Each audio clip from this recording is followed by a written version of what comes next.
And you guys know how I do it. It's my daily check-in today. It's about 1:46 California time. Today is Thursday, June 29th. Hope you guys are doing well. I'm in the LBC again, just like I was the other day.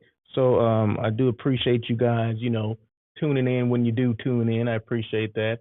I got a couple things to go over today too. Some good information too. So in this basic, hold on one second. I'm trying to make sure that I am live on LinkedIn as well as YouTube. But for some reason, I know I'm live on YouTube, but am I live on LinkedIn? Let me see. Give me one. There we go. We're live on LinkedIn and YouTube. So let me just open up. If you have comments, I always welcome the comments, the engagement. Engagement is important, right? It's always a good thing when people engage and want to communicate. And then once you do engage with me, meaning you make comments in a little chat box, I'll put those on the screen so people can see them, right? So they actually can see who's engaging with me. So I appreciate that. So that is welcome, okay? So this is one of the few, talk show podcasts where engagement is encouraged, okay? So I do appreciate that. But before I get started on what I was going to talk about, this is the Hotel Maya, right? Long Beach. The LBC stands for Long Beach. Okay, so if you're cool, you say, oh, you up in the LBC? Okay, so that's the LBC. That's where Hotel Maya is, and I think Hotel Maya has some of the best views and the best location in Long Beach because you can see the skyline from the back of the hotel or from the marina part of the hotel. They have a restaurant called Fuego, which means hot. Is that what it means? Fire, something like that. Anyway, you can have your drink right there, looking at the marina, looking at the what do you call it, the skyline of Long Beach. You can see the Queen Mary from there, as well as when Carnival Cruise Lines are in as well. So there you go. Can't beat the location as far as I'm concerned. But who am I? I'm just Russell of Hotels. I don't know anything. But real quick, you guys know, and I had been mentioning this, and you guys a lot of people have probably read this already, that Dylan Beaumont passed away. Dylan Beaumont was a leader in the hospitality space. He was the general manager at the Fairfield Inn by Marriott in Eugene, Oregon. He was a constant contributor and collaboration partner with me on lives like this and on my show On Air with Russell of Hotels as well. So he passed away on last Saturday. God, not even a week yet. But he passed away last Saturday, and his family sent out something that in lieu of like flowers and things like that, you can donate to his name or on behalf of him to Hope and Safety Alliance. And actually, you can go to his right here on LinkedIn. You can go to his page, Dylan Beaumont, Dylan Beaumont, and you can, if you choose to do this, you can donate, in memory of him to this organization called Hope and Safety Alliance. It's already, everything is there. Just scroll down and you'll see it. But go to his page, Dylan Beaumont's page, and you can do that if you wish to do that. But definitely a great hospitality leader, great general manager, and a friend, right? And definitely a friend of mine. So there you go. So just wanted to let you guys know that. Also, congrats to Miss Veronica Rivera with San Diego Tourism Authority, top 50 LGBTQ leaders of influence. I already knew that, okay? So that doesn't surprise me because Veronica is one of those people. She's like she's a national sales director for San Diego Tourism Authority. And I've always told her that salespeople need to watch what she does, okay? Especially hospitality salespeople. They need to watch what she does because she is by far, I say that she's synonymous with the brand that she represents, okay? When I think about Veronica, I think about San Diego Tourism Authority. When I think about San Diego Tourism Authority, I think about Veronica Rivera. No question about it. And that's where salespeople need to strive to do. When you think about a specific hotel, you should think about that person that you see as the face of that organization. And definitely I see Veronica as the face of San Diego Tourism Authority. And obviously other people do too, okay? It's not just me, but so it wasn't a big shock that, that she got this award of 50, top 50, LGBTQ or TQ leaders of influence. I'm not surprised at all, and I mentioned that in her on her LinkedIn page that finally everyone else knows what I knew for years. That she was one of those people that basically her influence, her enthusiasm, her excitement for her brand. It's unsurpassed by a lot of people. Okay, so anyway, congratulations to Miss Veronica Rivera. Appreciate you. And she's been on my show too, right? So anybody that's been on the show, I gotta, give shout outs and, and definitely I gotta take credit for it as well, right? So there you go. But no, we love Veronica. So, but okay, so that's out of the way. And I come on and do these check-ins, and it's not just or daily check-ins, and it's not just about me talking. I do have an agenda, right? So that was two things, right? The information about Dylan and his services are, I forgot to mention, Dylan's services are July 15th, Saturday, July 15th. And then, of course, I just mentioned Veronica. And then I've been getting a lot of, I posted something a couple of days ago, and I talked about this on my show where I talked about, different things for hotel salespeople. Okay, like things that in order to get business or define business for proactive salespeople. Now, if you're a reactive salesperson, meaning you just pick up the phone, well, then those things aren't for you. Okay, those tips, those 10 steps or 10 tips that I left, they're not for you, right? Those are for the people that actually have to go out and make that phone ring. Okay, because there's a difference, right? There's actually people that are proactive salespeople, and then there's reactive salespeople. There's people that will go out, shake the trees, and make that phone ring, and then there's people that will just wait for the phone to ring. They don't go anywhere, and that may be how by design. Okay, I know Marriott Hotels has proactive and reactive salespeople. Okay, so either you one or the other. Normally you don't do both. Okay, but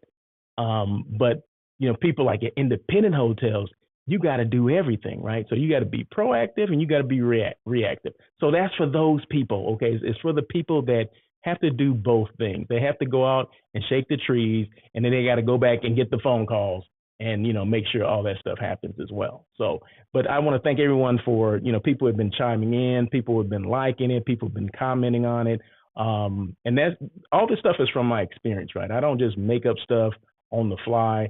These are things based on, my experiences and being a hotel sales manager, director of sales and marketing and things like that. So what I do now is, put things together like that and help people out and train if that's what's needed at certain properties. I will train people on how to do these things, right? How to make sure that we are taking care of everything, all those 10 things. And I actually missed a couple. And the reason why I missed a couple is because I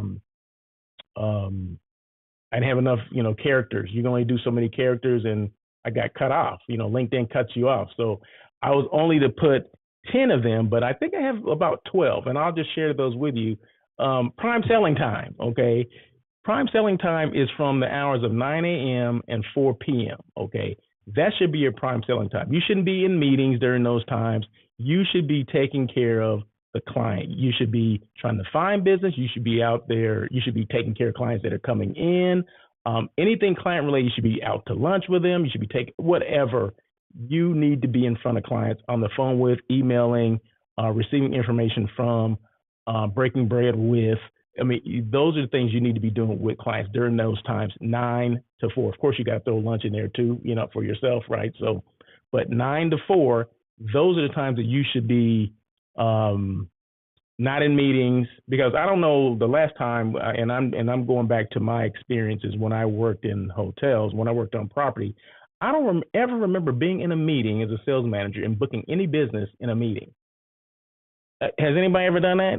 Let me know. Am I wrong for even saying this? I don't know. But you don't book any meetings. As far as I'm concerned, you don't book any meetings in a meeting, or you don't book any groups in a meeting. Okay, so make sure you protect, and directors of sales, general managers, you need to protect that prime selling time, which is 9 a.m. to 4 p.m. Now, if you want to have meetings before that, that's fine. 8 o'clock in the morning, okay, have them. Okay, that's fine. 4:30, by all means, right? But between the hours of 9 and 4, those are the prime selling time for sales managers. And that's what they should be doing, selling, dialing for dollars or emailing for dollars or being in front of people for dollars or whatever the heck you want to call it. But that time is sacred, right? That's it, set in stone. That's what they should be doing. And then the last one was your comp set. Know the hotels in your comp set. Know, how big they are. What's the hot buttons for them? What's the other thing I'm trying to think of? Who are the players? Who's their general manager? Who's their salespeople? Who are their top accounts? What about renovation? Are they scheduled to do a renovation? What's going on? Any promotions? What's their rate structure like? I mean, those are things that are important to bring back to share with the sales team, specifically your director of sales and marketing. Let them know, hey, this is what's going on at this hotel. Because at the end of the day, your job is to get business from them, okay? But if you don't know how that hotel operates or who's in charge or who the people are that are in place, how are you going to sell against them? And you don't have to badmouth your competition. You just have to know what they're doing, what the strategy is, who are their top clients, what are their hot buttons, okay? So that's the way that's the way you can find business or steal business. And because that's, like I said, at the end of the day, and I keep saying that, but I hate saying at the end of the day, but that's the only thing I can come up with.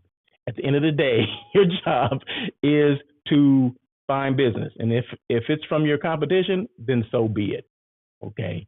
So, but like I said, you do not have to badmouth your competition in order to steal business from them. You just present, what their weak points are, and you present something totally opposite of that, okay? Whatever they're not doing, you need to do. Whatever, if they're not engaged in social media, you need to be. If they're not, entertaining their, clients like they should be, then you need to do that and take them from them. Okay. What about, do we still do what they call chef's table? A chef's table where you invite your clients over, say you invite like 10 clients over, and the chef does like a special menu tasting just for them, just for those clients. Do we still do that stuff? We used to do it, a couple of hotels. The hotels were larger and the kitchen areas were large where you can put a round table of 10 in there, and they would, prepare certain foods and they would bring it out and the chef would explain what it was. And it would be like, we're about to unveil a new menu and they would be the first people that would try this menu. Okay, so things like that. It doesn't have to be the first time. It can be just, I'm just going to invite you over so you can try everything on the menu. Let us know what you think. You know what I mean? Because customer feedback is important, right? But we don't do enough of that, or do we? Let me know. You got the chat box there. Let me know. Do we do enough of that? I don't know. But, you got to be creative. What is the competition not doing for their clients? Whatever they're not doing, you should do. Well, whatever they are doing, do the opposite. If they're not doing it, definitely do it. Okay, so there you go. But once again, thank you so much. And if you didn't see those, just go to my LinkedIn page and just scroll down and you'll see, tips for salespeople, basically how to find business for salespeople. There you go. So look for more of that, because I'm gonna concentrate more on, tips on, how to find business. What's the difference between business and leisure, travel? What's the difference? Why do we make a big deal out of business traveler versus leisure travel? They're both, paying money, right? Is it the same rate? Are we dealing with the same people? What about bleisure? What is going on with that? Business/leisure. How do you find those people? Do people even think that's a viable option or a viable market segment? I think it should be. And I'm going to talk about that in the coming week. Okay. So make sure you stay tuned for that. Bleisure. So I got that. Let's see what else. Like I said, this is the Hotel Maya and the LBC. And this is outside the LBC. This is actually the skyline right there of Long Beach. So visit Long Beach, right? So check out Visit Long Beach. So what I was going to talk about today was actually podcasts, right? Because people always ask, hey, I see you do a podcast. So what made you do a podcast? And why do you do a podcast? And everyone's doing a podcast. Well, everybody ain't doing one, but there are people that do them, right? So I said, and I brought this up. I talked a little bit about this yesterday. I did a live on Instagram, and I talked about this information that I come across. And when I get information, I can't hold water. I have to let people know about it, right? So why people do podcasts? That's the topic for today. Why do they do podcasts? Why did I do podcasts? Okay, well, there's 4 different reasons why people start podcasts, right? Either it's a hobby, they ain't got nothing else to do. I'm going to start, I'm going to do a podcast because everyone else is doing it. Or using it for some marketing purposes. Maybe maybe they have a business and they want to market that business more, or maybe they want to market their own brand. Okay. The third one, to develop more relationships, influence, and to collaborate. Okay, that's probably the main reason. That probably hit all the things that the reason why I think I wanted to do it is to develop more relationships, show some influence, and to collaborate with people. Like I used to collaborate with Dylan all the time, right? So it's a way to get information out there to people about what you do, how you do it, and it's always good to have someone else come on with you to collaborate with you. And then the third or the fourth one is it's a new business, meaning you actually started it as a business and you wanted to make money, you wanted to generate money and all that kind of stuff. You want to monetize it and all that kind of stuff. Okay, so I guess 3 of these were basically what I got into it for. So not the hobby. I didn't get into it for a hobby. I got enough hobbies. Okay, I can go shoot basketball or I do gardening. Okay, that's a hobby for me. I don't need another hobby. So using it for marketing, on air with Russell of Hotels, daily check-in, the Russell of Hotels brand who does consulting for hotels. That's pretty much a good reason to develop more relationships, influence, and collaborate. I do that all the time. So yeah, that's a good one. And then it's a new business. Yeah, it's a on air with Russell of Hotels, which started 3 years ago. 212 shows later, it's still going, right? So yeah, so it is a business as well. So those are the reasons why most people start a podcast. And 3 of those reasons are the reasons why Russell of Hotels started a podcast. Okay, so next, I'm gonna share some statistics that may just surprise the heck out of you, because they surprised me. When I saw them, I'm like, wow, that's interesting. Boom. So, okay, these are facts. These are podcast facts. 68% of listeners pay more attention to podcast ads than spots on other media, like advertising spots, promotional spots, than other media. And that's like, let's just say mainstream TV. Okay, let's just use that as an example. So 68% of listeners pay more attention to podcast ads than other spots on other media. Okay. The next one says 75% of consumers said podcasters, I'm a podcaster, okay, are more influential than Hollywood stars or social media personalities. What? Are you kidding me? So, and why you think that is? Because I'm a real person, right? Well, I'm not just saying I'm taking it for all the podcasters out there, but most podcasters are real people, right? They don't put on airs. They don't look perfect. They're sometimes we, make mistakes or we say the wrong thing or whatever. I stutter, stammer sometimes, I can't get things out, whatever. Okay. But that's to air is human. Okay. So, but on television, mainstream television, it's, everything's perfect, right? Everything's rehearsed. This is not rehearsed. None of this stuff is rehearsed. Okay. So, I didn't go to hair and makeup. I didn't have any hair. I didn't go to makeup to do this, right? I just showed up and I'm doing this, right? And the stuff that I talk about, hotel related things, travel related things, those are things that I have experienced.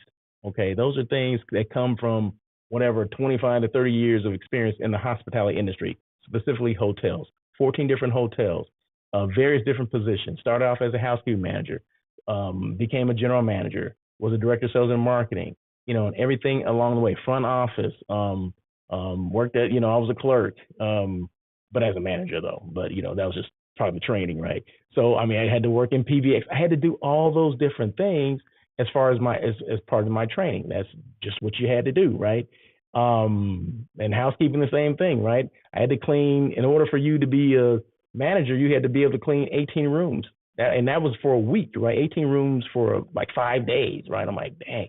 Woo, but that was part of my training, right? So that was part of what I did. That was part of my experiences. So when I talk about these things, it's based on my experiences, not based on theories, not based on what somebody else told me, not based on what I learned in school, because guess what? Um, College teaches you, it teaches you how to, retain information and regurgitate it when you need to, i.e. those exams, but it doesn't really give you, well, I'm only going to speak for the hospitality program that I came out of. It doesn't teach you, what actually happens with guests, or how to check people in, how to check people out, all the things that, all the reports that you need, and what about when you get a review? What about if you get written up? It doesn't teach you about all that stuff, right? Or or you writing someone up, or disciplining someone, or having to terminate somebody. It doesn't teach you any of that stuff, right? So those are things that you learn on the job. Okay, so but anyway, so like I was just, I guess I kind of went off on a tangent, but bottom line, the information I share with you comes from me, which means, well, hopefully people look at me as being a credible source, a credible resource for them, right? So getting back to 75% of consumers said podcasters are more influential than Hollywood stars or media personalities. I believe that. Okay, and the last one says 60% of listeners revealed that they actually searched for a product after it was mentioned on a podcast. So an example of that would be, I'm sitting up here doing this podcast, and the backdrop is Long Beach. That's the Long Beach, California city skyline. Okay, you can see a couple of hotels in the background. You see the Westin right there. So people would go, meaning someone that was listening to this, they would say, "Oh, I'm gonna look up Visit Long Beach. You see the Visit LBC, Visit Long Beach." Meaning 60% of people would, if I mention a brand, Visit Long Beach, they would go and look that up, and see, okay, what is Long Beach? What's going on there? Why is he big on Long Beach? Why is he there? All that kind of stuff, right? What are the hotels in Long Beach or whatever? So that's what people do on podcasts, right? So it's important that we know this stuff, because it's the next big thing, or it's been the next big thing. But now what's going to happen now is a lot more people, a lot more companies, organizations, brands are going to be advertising through them. Why would they do that? Because you can be more creative. Okay. And as you can see, most spots on TV, typical traditional television, 30-second ads, 45-second ads, 60-second ads, I believe. That's your typical, right? You've seen this backdrop for, I don't know how many minutes I've been on this live, right? But you've seen this I've been on the live for 23 minutes. And probably more than half of that, I've been showing this backdrop, and it says Visit LBC. Okay, that's Long Beach. Okay, live from Long Beach at the bottom, LBC, right? So that's what I'm talking about. So you can be more creative about it, right? I've talked about Long Beach, since I started this thing, and it's been 23 minutes, right? So more than half of that, I've mentioned it. If I didn't mention it, you can see it, right? So why wouldn't someone want to utilize someone that does a podcast? And this is considered a podcast, right? So it can be the audio, it can be the video as well together. That, there you go. I'm not perfect, right? So I gotta have a brain fart. Okay, so there you go. But I'm a real person, right? So yeah, so why wouldn't someone want to use that? Why wouldn't the Westin, which you can see the Westin right there, why wouldn't they want to use this? Or why wouldn't Visit Long Beach want to use something like this, or use a media like this, especially if you're going to get a lot of eyes on it? Now, this is live on YouTube, live on LinkedIn as well. Most of the people that follow me, that I get business from, 50% are hotel people, 50% are actually people that utilize destinations and hotels, or anything hospitality related. Okay, so know your niche when you're doing these things, right? Know your niche. You guys know I only do anything that's hospitality related. That's what I talk about. specifically hotels, because that's where my experience lies. But hospitality, hotels, tourism boards, or DMOs, the destination marketing organizations, like CVBs, like Visit Long Beach, or transportation companies, or food, because I'm all about the non-meat eats, but it's all hospitality related, but specifically hotel related. So just know these things, and this is good information, right? So when I got it, I'm like, I got to share this information. So once again, 68% of listeners pay more attention to podcast ads than spots on any other media. 75% of consumers said podcasters are more influential than Hollywood stars or social media personalities. And then the last one says 60% of listeners revealed they actually searched for a product after it was mentioned on a podcast. And that's something. And then I do have one more slide. Boom. Not a slide, but, I have one more boom. Another podcast facts. In 2020, 40% of the U.S. was listening to podcasts. 40%. Okay, now there's over 300 million people in the U.S. Okay, we're just gonna make this easy. We're gonna say 150 million people, okay, in the U.S. have listened to podcasts. 150 million people.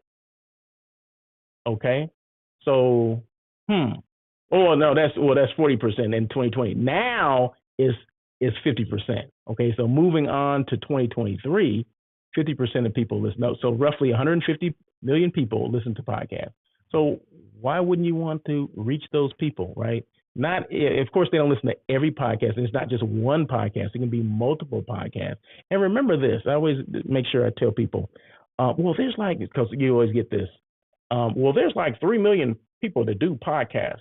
Well, listen to this. Yeah, that may be true. There may be 3 million, I want to say 2.5 to 3 million podcasts that are out there. Okay. The average podcast, the average length, meaning the average number of shows that they do, is 6. I've done 212. Okay. The average is 6, meaning after 6, people get ticked off. They like, oh, this is for the birds. Oh, it wasn't what I thought it was going to be. People don't listen. They're not listening to me. You start doubting yourself, right? Well, did I ever doubt myself? Maybe after the first one, but after the first one, it was fun. I'm like, no, there's information that I want to get out. There's information that people are interested in. So I said, you know what? I'm going to continue to do this. And like I said, 212 shows later, I'm still going. And with no way that I'm going to slow down, okay, and stop doing it. Because there's information out there that people need to know about hotels, what's going on. Specifically, I'll tell you something right now. I mentioned earlier, maybe last week, and I mentioned again on Tuesday, this disruption, this strike, this strike that's looming for the union here in Los Angeles. Okay, union hotels. There's 60 hotels that are union. Their contract is up on the 30th. When is the 30th? The 30th is tomorrow. Okay, they are planning a strike on Saturday. Why are they doing the strike on Saturday, you may ask? Anime, anime, the show Anime, you guys may have known, anime characters, the TV shows that are anime. They're in town. That's a major convention here in Los Angeles. They chose that day to do a strike. Now this is on, and I just saw this.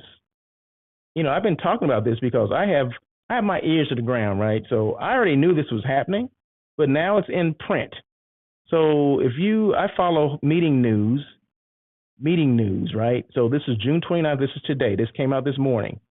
Hotel workers strike looms ahead of Anime Expo in LA. So that's supposed to happen on Saturday. So there's going to be a work stoppage on Saturday. So hotels have been scrambling to find employees, specifically housekeepers, to come in order so they can continue to operate and clean rooms. Okay, those are things that are happening now. Okay, this is going to happen on Saturday, day after tomorrow. This is happening. Okay, and I've been talking about this for the last couple of weeks that these things will happen. There was actually a demonstration last Friday, where they stopped one of the major arteries going into LAX. That's the major airport here in Los Angeles, right? They were stopping them from using that one artery. They had to, use an alternate route to get there. I don't know how many people, how many people miss flights. I don't know what that is, but they definitely are creating a disruption, and this will create another disruption. So things like that, you have to bring that to, I have to bring that to the masses, right? I have to make sure I share those things.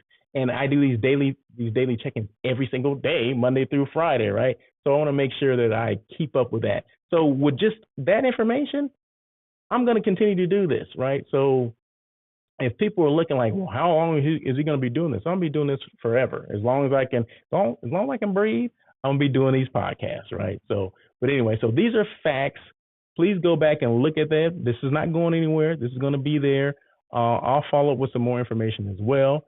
And of course, I could not do a live or, do my daily check-in without talking about the Level Hotel, one of our sponsors, one of, daily check-in sponsors or Russell of Hotels sponsors. You're in downtown Los Angeles.